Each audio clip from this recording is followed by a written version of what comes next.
Hello, this is day 24 and day 25 of my vlog.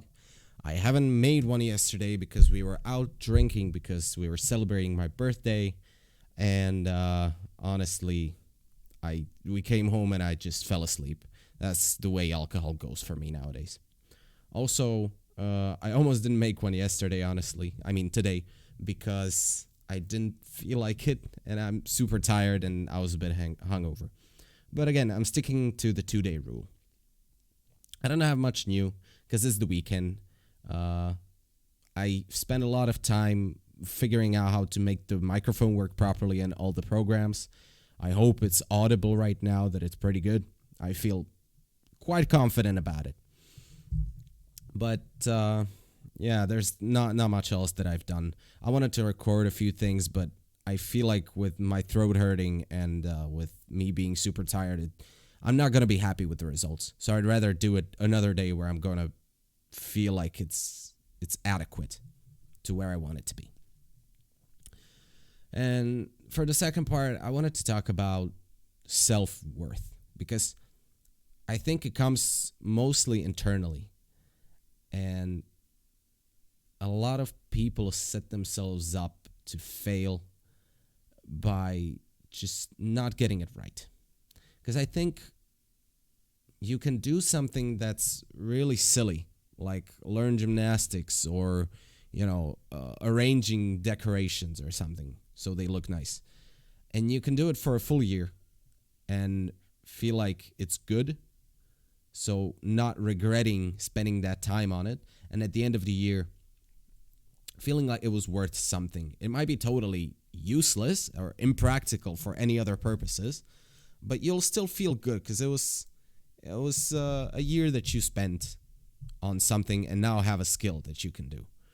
But if you spend that year worrying constantly about how you could be spending that time better, the only thing you'll have at the end of the year is regret because you haven't done much. You haven't focused on anything, and those regrets still haven't gone away. In fact, they only got worse because, hey, now you're regretting not knowing what to do and you've wasted a year already. So I think focusing on anything you're doing, just pick a thing and focus on it. That's a much better strategy than overthinking what you want to do. I also think that just because it takes you a longer time doesn't mean that it's bad. On the flip side, I think it's good. Because let's say someone learns a song on the piano in 2 days, right? So they spend 2 days on it, which might be really fast, or 2 hours, let's say. And they can play it quite well, and then they go do something else. Well, those 2 hours don't mean that much to them because it didn't take them that much time. But let's say you come there and it takes you like a week to learn it. Suddenly that song is much more valuable to you knowing how to play that song than it is to them. Because no matter how you look at it, most of us have the same merit to value, and that is the time and effort that's put into it. It's not how good you can get at it, it's how much time and effort it takes. So the same song might be much more valuable to you precisely because it took you longer to learn, but you stuck to it. Right? So that's the differentiating factor. It's not whether you're good at it, not whether people like it, but whether you remained focused on it and forced yourself, or not forced yourself, but remain at practicing it, at getting better at it. And that's about it. I think that just focusing on something and not regretting not doing something else, that's the way to go. So it's fine taking your time to make a decision, but once you make that decision, stick to it. Because someone else is going to be better than you at it, but then they'll regret it and switch to something else. And suddenly, hey, guess who's the winner? You, because you're still doing it.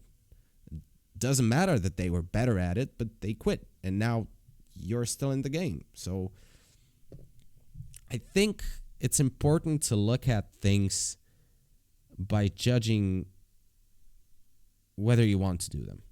So just because that new hit that you want to sing didn't get, I don't know, that many views, or people didn't like it as much, you can still practice singing, or you can practice painting, or you can practice, with pivot tables, and you'll make a pivot table in a week, and someone else can make it in an hour.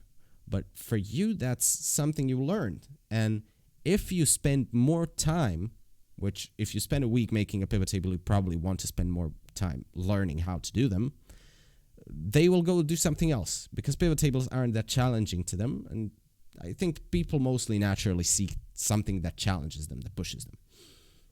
So they will go do something else, because pivot tables aren't that good. But this is challenging to you, and you want to push further. So overall, it might just be that after a year, you are really good at pivot tables, and they could have been that good in a month, but they never had the passion or the drive to do it. And I think the drive just comes from challenge and perceiving it as something you want to do. So I don't think regret is good for you in any way, because you've already chosen to do something. You might as well focus on it entirely, and once it's finished, or you set yourself for a period of time, like you'll practice singing for half a year, and after half a year you can look back and say, okay, I'm still shitty at it, it's not getting anywhere, but I've spent half a year and I've improved noticeably. And I think that's just human nature, to feel much more proud of that than learning the same amount in 2 weeks and saying, hey, these 2 weeks were worthless. It's just not giving me anything, even though I'm progressing really quick. It's just not for me. I really don't know if I'm saying this in a comprehensible manner, so I might return to it someday, because I feel like my thoughts are scattered even more today. So hopefully it made sense. If you have anything to say, please share your thoughts. I actually would like to chat about this one.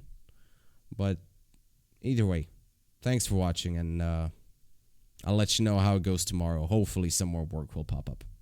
So until then, see ya.